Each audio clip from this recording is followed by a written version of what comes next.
China is going green. That is the message President Xi Jinping sent out on state television. If true, it would certainly help cool the planet and keep climate change in check.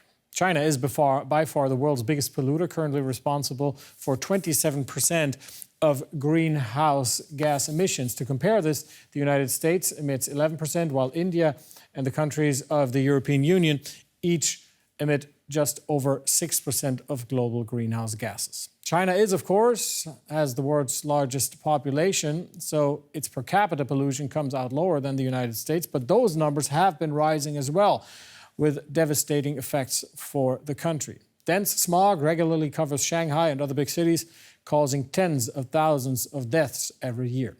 Now, President Xi says it's now time to change course as he visited the country's largest man-made forest. Saihanba Forest stretches much further than the eye can see.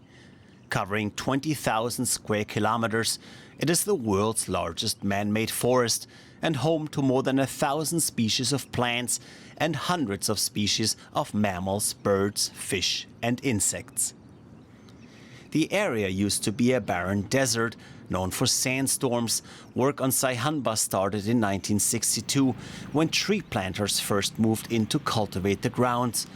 Work that continued for decades. Chinese President Xi Jinping knows how important the forest is. On state media, he promised more projects like it.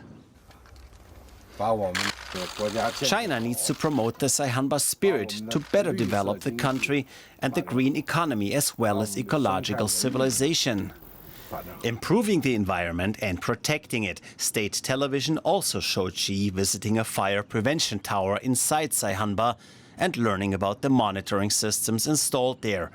As the world's biggest polluter, China has long been asked to change direction. Xi's current plan to reach net zero emissions for the country by 2060. All right, for more, let's bring in Doris Fischer. She holds the chair of China Business and Economics at the University of Würzburg. Welcome to DW. Now, reaching carbon neutrality by 2060 may be China's goal, but there's a long way to go, especially since over half the coal plants under development globally are in China. Why is the country still clinging to coal?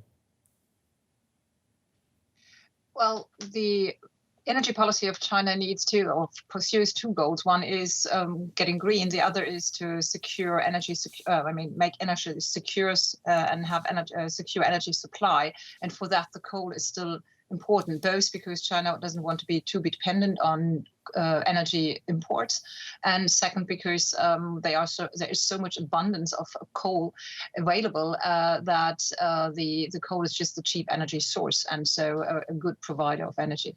And it is, of course, also important to securing economic growth for China, but approvals for new coal power plants are declining, aren't they? They are, and I mean, the Chinese government is very much aware that they have to change track in terms of the energy supply and energy mix. That is not a recent decision, actually. The environmental policy started, or the stress on environmental policy started as early as in the 2000s, and in 2016 already the Chinese government, and under Xi Jinping, came up with a quite far-reaching new set of energy policies. They have somehow accelerated the goals, so to speak, or strengthened the goals recently. But the idea is really to get, to shift to an energy mix where the renewables will provide first kind of the energy, all the energy that is necessary for economic growth, or the additional energy, and then eventually also substitute fossil fuels. Now, you mentioned the somewhat two-tier energy policy there in China. The country is investing more into green energy than any other country. Why is that? Well, for a number of reasons. One is, as I said, energy security. So the additional energy they need should come from renewables. Second, they also have the hope that green energy technologies will contribute to China's economic development in terms of, energy technology being part of global competitiveness. I mean, we had the talk about the green growth race already as early as the 2010s or so. And finally, also, I mean, climate change mitigation is something that the government wants to achieve, not least because the impact of climate change will be heavier for China. And then the more obvious or short-term goal is also to get rid of the bad air. I mean, to improve air quality, because that's something that people, I mean, the normal people, even if they are not very much educated on climate change issues, would suffer from in the daily and also experience daily. And therefore, the population also expects the government to change this. Finally, when President Xi declares China will become carbon neutral by 2060, what are we to make of that figure that is still quite far off? Well, he has a two-step goal, so that is carbon peak by 2030, and that is, as I said, pretty much in line with energy policies that had been out there before.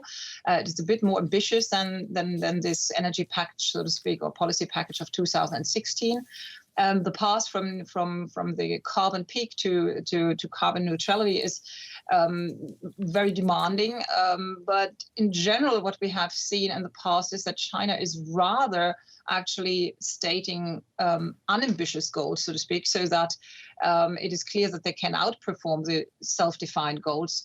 Maybe a bit different from what we see in other countries where we define ambitious goals as a kind of a landmark in order to achieve those goals, or at least come close to these goals, to raise the expectations. In China, usually, that is a tradition from the planning economy, goals are formulated rather modestly so that you can later say, hey, we have achieved those goals prematurely. Doris Fischer of the University of Würzburg, thank you for talking to us. Thank you.